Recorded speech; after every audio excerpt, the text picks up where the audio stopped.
hoisted Hooch up into the air where he hanged from a telephone pole and buried him in an unmarked grave. They dig up Hooch's body and they hang him a second time. They just shove him down a mine shaft. They don't even bother burying him a second time. That night, they scaled down it and they cut off Hooch's head. Taking the head of Hooch and he placed it on an ant mound.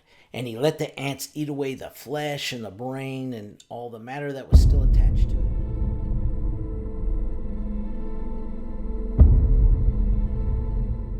Hey everyone, welcome back to another episode of the Adventures Guild. And today's story is wild, and it takes place in Death Valley, California. Ever since the 1960s, people have been reporting headless ghosts in both Immigrant Canyon and in the ghost town of Skidoo. In Immigrant Canyon, they simply see a headless ghost wandering around in the desert. However, up in the ghost town of Skidoo, there's a headless ghost that slowly walks towards you. And if you get in your vehicle and start driving away, supposedly it chases after and begins beating on your vehicle. Skidoo is a hotspot for picking up EVPs and for getting FLIR hits. One of the first people to open up shop in the town of Skidoo was a guy named Jim Arnold. And he opened up a general store, and inside this general store was a small bank. One of Jim's friends was a man named Joe Simpson, but everybody called him Hooch. Now, Hooch was a man that had a really bad reputation at one time. A few years prior to Hooch coming to Skidoo, he had shot up a saloon in the town of Independence. And right after that, he had gone to the town of Keeler, where he actually shot and killed a man. However, Hooch wasn't convicted of this crime, and when he got out, he turned his life around. He went to Skidoo and he opened up a saloon called the Gold Seal.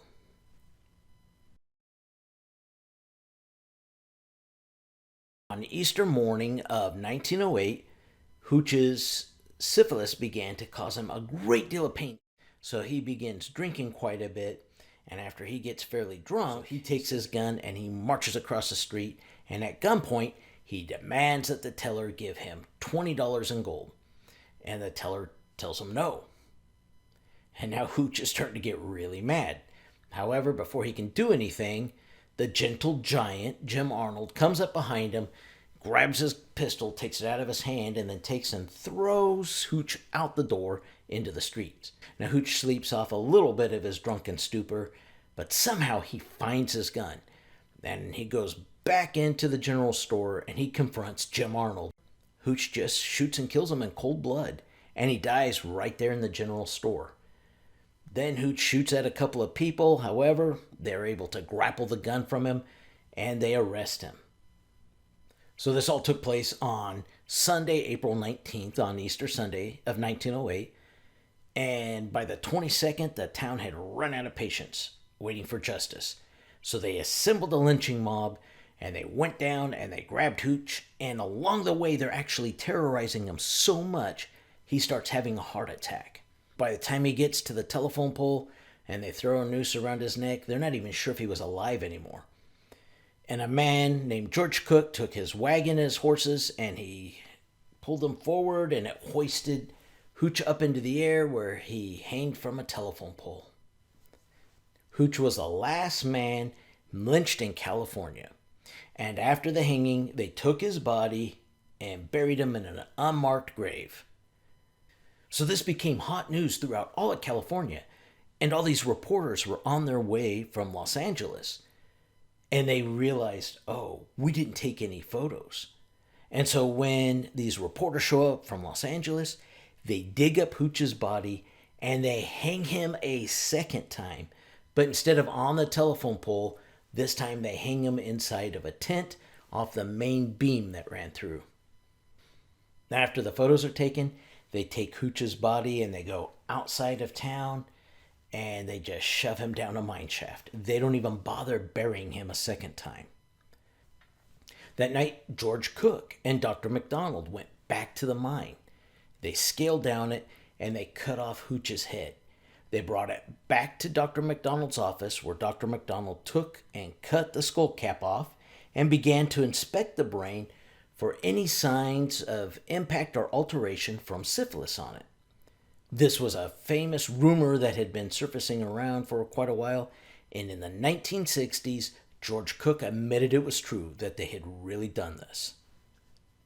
Now, Hooch was well known for visiting the whorehouses of Nevada, and there was two ladies that he visited quite often. Their names were Blonde Betty and Skidoo Babe, and when they had heard what had happened to Hooch and that they just took and threw his body down a mine shaft, they couldn't bear it. They actually hired a wagon to take them out to this mine and to retrieve his body so they could give it a proper Christian burial. As they were going up Immigrant Canyon, heading towards Nevada, the stench of Hooch's body just became unbearable, and they couldn't go through with it. They actually took his body off of the wagon, they carried it a little ways into the desert, and they dropped it. And they just took and heaped a little bit of sand on it, and they were gone. Years later, a prospector rolled into the town of Skidoo.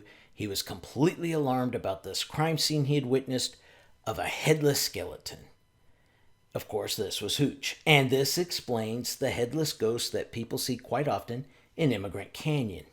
Back at Skidoo, Dr. McDonald had taken the head of Hooch and he placed it on an ant mound, and he let the ants eat away the flesh and the brain and all the matter that was still attached to it for a couple of days. He went out, retrieved the head, and then he threw it in boiling hot water for a couple of days until everything on the skull was removed. He then took the skull out and kept it as a trophy.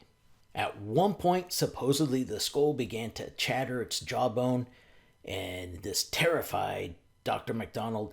So he took and cast the jawbone away and placed the skull in a knapsack and hid it under the house through a trapdoor.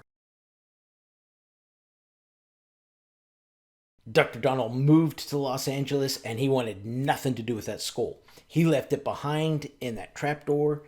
However, in a couple of years, some prospectors had come through Los Angeles, and they recognized Dr. McDonald, and they all began talking, and over a couple of drinks, and he told them that he left that skull up there. Now, over in Trona, California, there was a doctor named Dr. Homer Evans, and he liked knickknacks and curiosities. And that was the big thing with him. Like, if he ran across anything like that, he would accept it as a payment. Well, these two prospectors owed him some money, so as they went through Skidoo, they went ahead and they collected Hooch's skull and they presented it to him.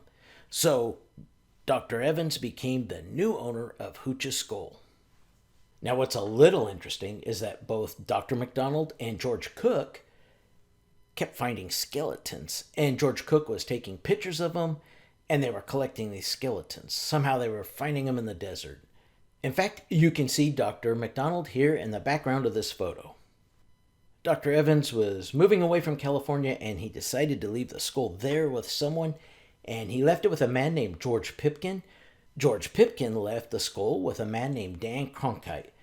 And today, the skull is resting in Morongo Valley, California, according to what I've been told. So it's obvious who the headless ghost is in Immigrant Canyon that everyone sees wandering around, and it seems pretty obvious who the ghost is that chases the cars in Skidoo and beats on them. However, it isn't that easy. In 1958, 3 graves were dug up in Skidoo, and someone took the skulls of all 3 bodies. Among those 3 bodies was Jim Arnold, the gentle giant of the general store. So, if you want to go on an adventure of your own, consider planning a trip to Immigrant Canyon and Skidoo Ghost Town. Keep your eye out for old Hooch and Jim Arnold. And while you're there, look around for a few gold nuggets. It's best not to visit these locations in the summertime or winter. It's best to visit in the spring or fall. And if you go, bring lots of water. This is extremely important. And you really need to let people know exactly where you're going to go and when you're going to be back. If you decide you want to go, I'll leave the coordinates in the description below. That's going to do it for this episode. Be sure to click on that logo to subscribe or watch one of these videos. And until next time, we're off on another adventure. God bless.